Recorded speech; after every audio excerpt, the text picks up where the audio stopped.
Hola, en este video vamos a continuar viendo ejemplos de cómo utilizar los métodos get and set utilizando la clase list. Bien, ya en este punto ya hemos visto cómo utilizar el método get utilizando la clase list, donde utilizamos el método get para poder obtener los datos ya almacenados en la lista que está en el objeto de tipo list. Bien, ahora lo que haremos será utilizar el método set, y para poder utilizar el método set hay que crear una instancia de la clase datos. Muy bien, he creado el siguiente objeto de la clase datos y le asigné la instancia de la clase datos. He colocado los siguientes datos.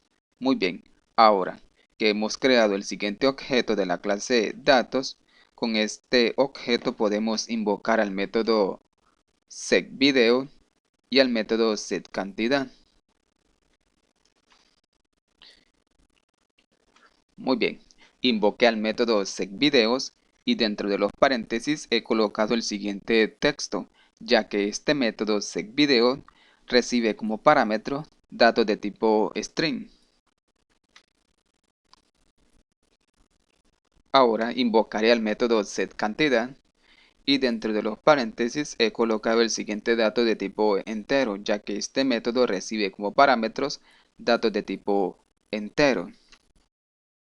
Bien, en los ejemplos anteriores utilizamos el objeto de la clase list para agregar datos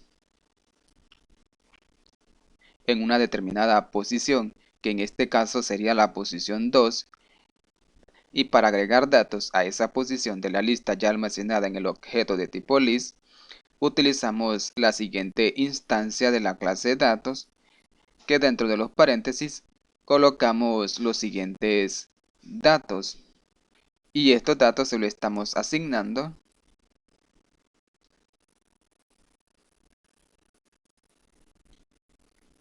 a los siguientes atributos, videos y cantidad. Y los datos que estén almacenados en estos atributos los retornan los métodos getCantidad y el método getVideo. Muy bien, ahora en vez de utilizar esta instancia, solo podemos colocar ahora el objeto de la clase datos, que este objeto contiene los siguientes métodos y estos métodos contienen los siguientes datos. Bien, ahora para visualizar el nuevo dato que estamos agregando en la posición 2 de la lista ya almacenada en el objeto de tipo list, voy a crear un ciclo for. En vez del valor de 10, coloquemos el objeto de la clase list, mandamos a llamar al método size para obtener el tamaño de nuestro objeto, o sea, de la lista almacenada en el objeto. Esto significa que este ciclo for se ejecutará desde el valor 0 hasta el tamaño de nuestro objeto de tipo list. Ahora, para obtener esos datos, he colocado una variable de tipo string llamada valor, le asigné el objeto de la clase list, mandé a llamar al método get para obtener los datos que estén almacenados en el siguiente objeto, pero dependiendo la posición del ciclo for, y también dependiendo al dato que nos esté retornando el método getVideo.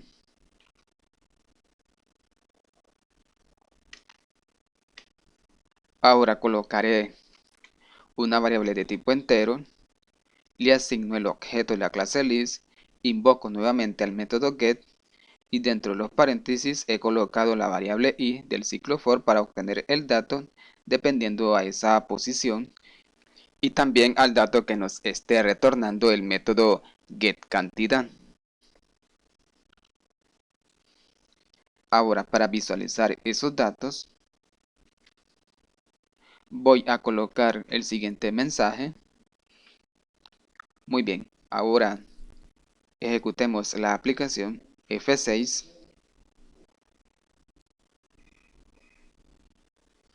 Muy bien, como podemos observar en la consola me muestra toda la lista que está almacenada en ese objeto. Ahora, podemos ver que en la posición 2 tenemos el siguiente dato, o sea, el nuevo dato que agregamos en la posición 2 de la lista ya almacenada en el objeto de tipo list. Bien, como tenemos la posición 0 y la posición 1, y esta sería la posición 2. Y el dato que estaba en la posición 2 se pasó a la posición 3.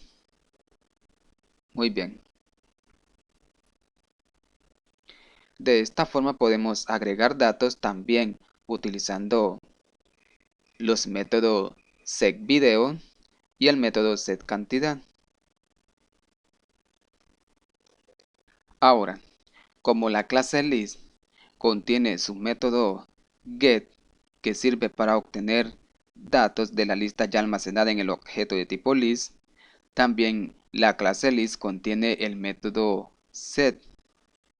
Bien, coloquemos el objeto de la clase, mandemos a llamar al método set, dentro de los paréntesis he colocado el valor de 6 y luego he colocado coma y el objeto de la clase datos que contiene los siguientes métodos que contienen los siguientes datos.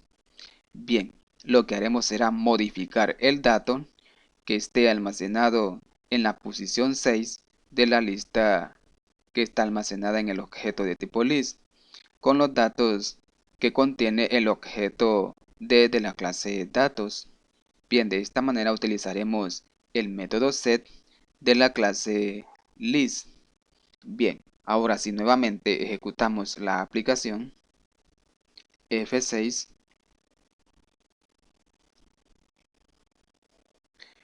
muy bien, ahora como pueden observar hemos modificado el dato que estaba en la posición 6 de la lista con el siguiente dato. Bien, tenemos la posición 0, 1, 2, 3, 4, 5 y 6. Correcto. Hemos modificado el dato que está en la posición 6 con el siguiente dato. Muy bien. De esta forma también podemos utilizar el método set de la clase list, ya que los métodos get sirven para obtener los datos y los métodos set sirven para inicializar o modificar datos.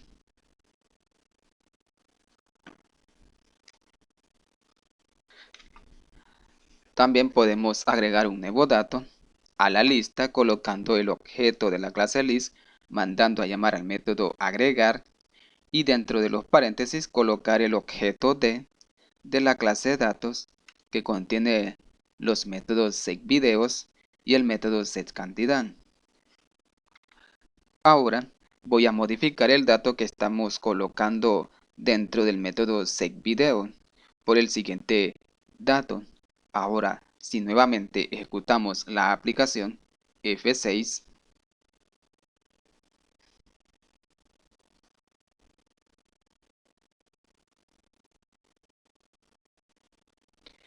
correcto, hemos modificado esos datos del método setVideos por el nuevo dato y agregamos un nuevo dato al final de la lista.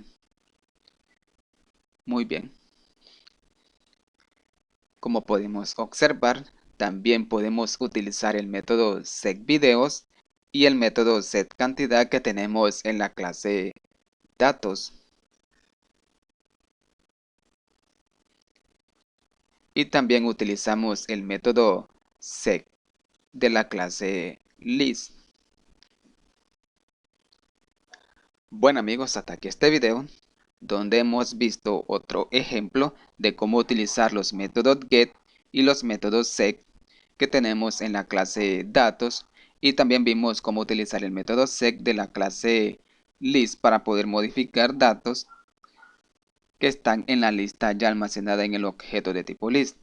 Espero que este video les haya gustado y nos vemos hasta la próxima y no olviden suscribirse y que Dios les bendiga. Bye.